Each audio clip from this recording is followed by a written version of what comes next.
Anti Hindu state, anti Hindu state. हाँ हाँ जी। तो आई थिंक इवन पिछले 75 साल में अगर आप पाकिस्तान को समराइज करने की, मतलब मैं अपनी तरफ सोचता हूँ, आई थिंक 3 या 4 डिफाइनिंग फैक्टर्स हैं।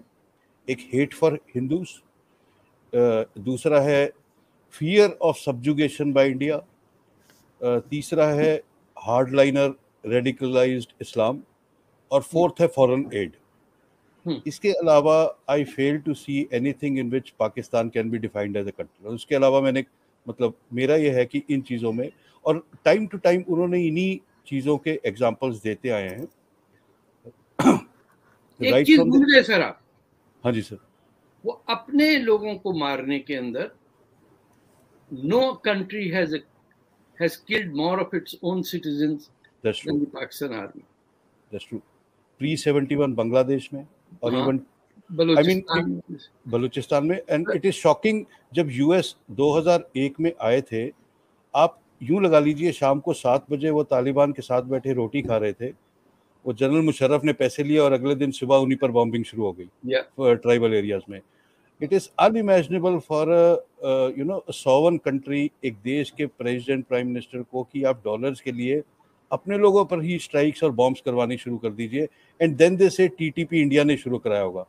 अरे आप जिनको मार रहे हैं वो तो खड़े होंगे ही आपके। तो टीटीपी इंडिया क्या है सर?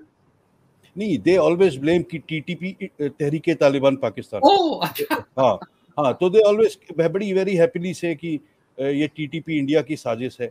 हमें इंडिया को साजिश करने की जरूरत ही नहीं थी।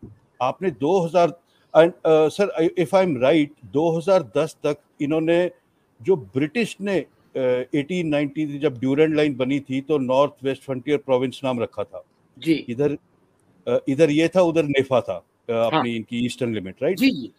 ये 2010 में जाकर इन्होंने नाम बदला था अंडर सम 18th अमेंडमेंट, और फिर भी इन्होंने पख्तूनवा के साथ खैबर लगा दिया ताकि नेशनलिज्म को दबा के रखें। Yes, right. So they are actually such a bunch of insecure people की। और इवन तो कमिंग बैक टू, जब इंडिपेंडेंस आई तो उस time I think mister Jinnah को बोला था, जैसे इंडिया में take some governor general as some Britisher, ताकि कमांड एंड कंट्रोल ठीक रहे।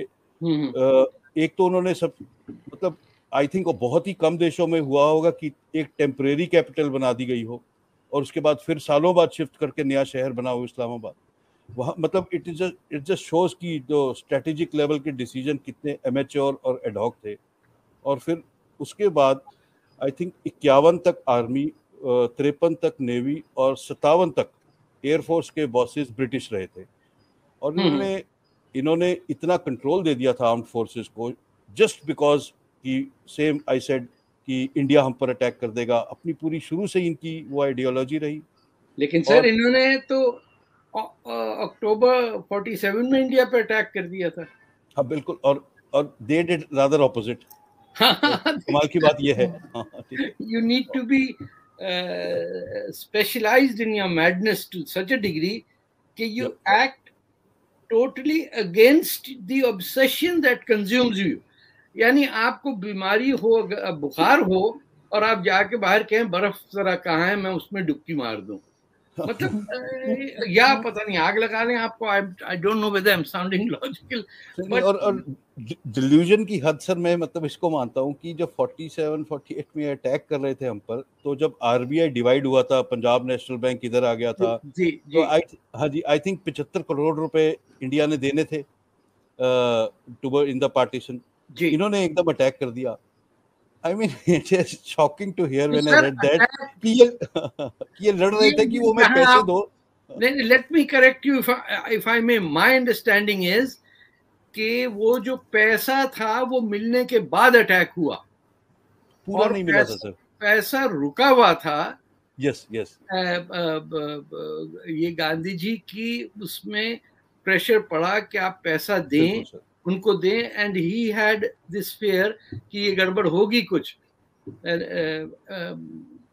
बट इंग्लिश बोलते थे दोनों, नेहरू जी और ये आपके जिन्ना साहब, इनकी अलग अंडरस्टैंडिंग थी। ये नीचे वालों को कौन बात करता है, गांधी वांधी गफ्फार खान ये किधर से आ गए, इंग्लिश मीडियम थे ना ये लोग।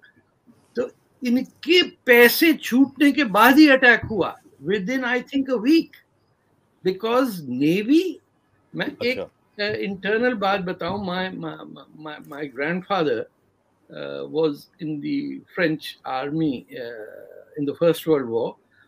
तो जो सेकेंड वर्ल्ड वॉर की आर्मामेंट्स थी, विची गवर्नमेंट जो हिटलर के साथ थी, विची बेस्ड जो थी, उनकी अबैंडन्ड राइफल्स खरीदी गई थी, एंड वो पाकिस्तान के पहले मार्च पास्ट के अंदर they didn't have guns. These guns were bought from the French and supplied to the Pakistan fledgling army. And on that, because of that, my grandfather then became an intending evacuee, जिसे कहते हैं, वो बॉम्बे में रहते थे, and he had to leave India. वो अपनी diplomacy वहां से चला रहे थे.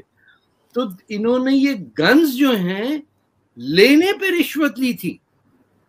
ओके कि हम ये गन्स लेंगे, फ्रेंच अबैंडन्ड राइफल्स, अगर हमको आप 12,000 रुपए दीजिए. ये जो बाद में गवर्नर जनरल बने जो गुलाम मोहम्मद हैं, इनके थ्रू, आपको यकीन नहीं है उस जमाने में क्या लूटमार हुई. हमारे कराची के बीच में फ्रंट है, it's one of the most beautiful sea shores anywhere that I have been, और उसमें कई हजार गोरों के बनाए हुए हट्स थे. इन्होंने वो हट्स को कन्फिस्केट किया अपने नाम, ये कह के कि बंबई में छोड़ आया हूं मैं घर. Everywhere they accumulated wealth by saying कि मेरे बंबई की प्रॉपर्टी इसकी अवेज, दिल्ली में प्रॉपर्टी का ये है तो मुटाला पैलेस मुझे दे दो. हर जगह ये बेईमानी हुई. इस शख्स ने अपने दोस्त की बेटी भगाई 16 साल की उम्र में. 2 साल ही lived as a child molester. ये भी नहीं है. उन लोगों का सोचिए जो दिल्ली लखनऊ में बैठ के कह रहे थे कायदे आज़म है, ये तो कायदे आज़म है. इनके साथ मुझे आज ऐसा क्यों लग रहा है कि आप दोनों मेरी तस्वीर पे हार लगवा के छोड़ेंगे. आप बीच में आ जाती ना तो बात हो जाती है. तो अच्छा, नहीं, मैं अभी इधर मैं ये भी पूछना चाह रही थी ना कि मेजर साहब ने, ठीक है आपने जो बात की, लेकिन सर मुझे ये भी बताइए ना कि आपको लग रहा है कि जैसे आपने बताया कि आप तारिक साहब से कहाँ तक एग्री हैं, लेकिन फिर भी इंडिया पाकिस्तान जो है वो अभी फिलहाल मौजूद है और आई होप कि आगे भी रहेगा. लेकिन क्या इम्पोर्टेंस है इस वक्त पाकिस्तान की, क्योंकि अफगानिस्तान के लिए, चाइना के लिए तो है, क्योंकि अगर उनका सी पैक देखें, उनको रास्ता तो यहीं से जाता है वहां पे. तो आपको क्या लगता है कि अगर ये टेंशन थोड़ी कम हो जाए दोनों कंट्रीज की, कोशिश तो की जा सकती है या नहीं, कोशिश भी नहीं की जा सकती? सबसे पहले मैं एक चाइना का डाउट क्लियर कर दूं, जो अगर कोई आप भी हैं, ये वो चाइना के लिए पाकिस्तान कोई क्रिटिकल एलाई नहीं है कि उनके बिना चाइना को सांस नहीं आएगी. रादर इन अ 2 फ्रंट वॉर अगर चाइना के साथ इंडिया का होता है, China will be more than happy कि बेशक पाकिस्तान हार जाए, इंडिया उधर बिजी रहे. सो इट इज़, आप जो ये सी पैक बोल रहे हैं, तो चाइना आपको ऐसे ग्रांट्स वैसे नहीं देता जैसे अमेरिका ने आपको 2001 से अब तक 19 जमा $13 बिलियन तो $32 बिलियन तो जस्ट ट्रांजैक्शंस के दे दिए थे, सॉरी ट्रांजिट के. China is a different ball game all together. और अफगानिस्तान के लिए भी कि पाकिस्तान ने दुनिया पे इंसिस्ट करने की कोशिश करी कि हम अफगानिस्तान का गेटवे हैं, जबकि इस चीज़ को तालिबान भी एक्सेप्ट नहीं करेगा. They would like to impose their own sovereignty. वो इसलिए इतनी लड़ाई करके सरकार नहीं बनाई कि हमारे ब्रोकर पाकिस्तानी बनेंगे. और ये इनकी जब से मतलब तालिबान बना था, वो देवबंदी मदरसाज में जनरल नसीरुल्लाह के अंडर, तब से लेकर अब तक पाकिस्तान ने पूरी कोशिश करी है इनको कंट्रोल करने की. तो ये एज दे से इनकी से हो सकती है, but they can not control Taliban. तो किसी भी, और इस तालिबान वाले लास्ट 6 महीने के केस में पाकिस्तान ने अपने आप को इंटरनेशनली इतना आइसोलेट कर लिया है, जो मतलब अमेरिका में, यूरोप में जो आम आदमी, अक्सर आप जब भी ट्रैवल करते होंगे, आप भी गए होंगे, अक्सर लोग इंडियन पाकिस्तानी इसको कंफ्यूज कर लेते हैं कि आप पूछते आप कहाँ से हो, तो इंडिया से हो, I thought you are Pakistani, I thought you are Indian, ये चलता रहता है. लेकिन जब अब सबको पता है पाकिस्तान कौन है, क्योंकि पाकिस्तान ने एक पूरे देश को तबाह कर दिया. और इस कारण अब उसका रिप्रिकॉशन ये हुआ कि अमेरिका को अपनी हार और अपनी शर्म की वजह से जब अपनी कांग्रेस कमेटीज में, यूएस सेनेट्स में जवाब देने पड़े, तो उसमें जब पाकिस्तान खुल के बाहर आया कि ये लोग 20 साल से, 30 साल से, 40 साल से क्या कर रहे हैं, तो अब सबको पता कि पाकिस्तान क्या है। तो आप डिप्लोमेटिकली कट ऑफ हो चुके हैं, फाइनेंशियली तो मैं ना ही बोलूं तो ठीक है, राइट। आपका उधार इतना है कि आप अपनी स्टॉक मार्केट सारे एसेट्स बेच दे तो नहीं उधार चुका सकते। दुनिया का ऐसा कोई इंडेक्स नहीं है जिसमें आप लास्ट के 10-15 में नहीं है, सिर्फ एक में आप सबसे ऊपर है। It is called global fragile government index. उसमें आप नंबर 14 पर है कि कितनी जल्दी ये देश गिर सकता है। तो कुछ अफ्रीकन, इराक, लीबिया, यमन के पीछे ही हैं आप। तो कहने का मतलब ये है कि इंडिया को एक्चुअली कुछ करे बिना भी अगर हम बैठे रहे, as they say, you don't need to disturb your enemy when he is making mistake. अगर हम, India is just watching, wait and watch चल रहा है।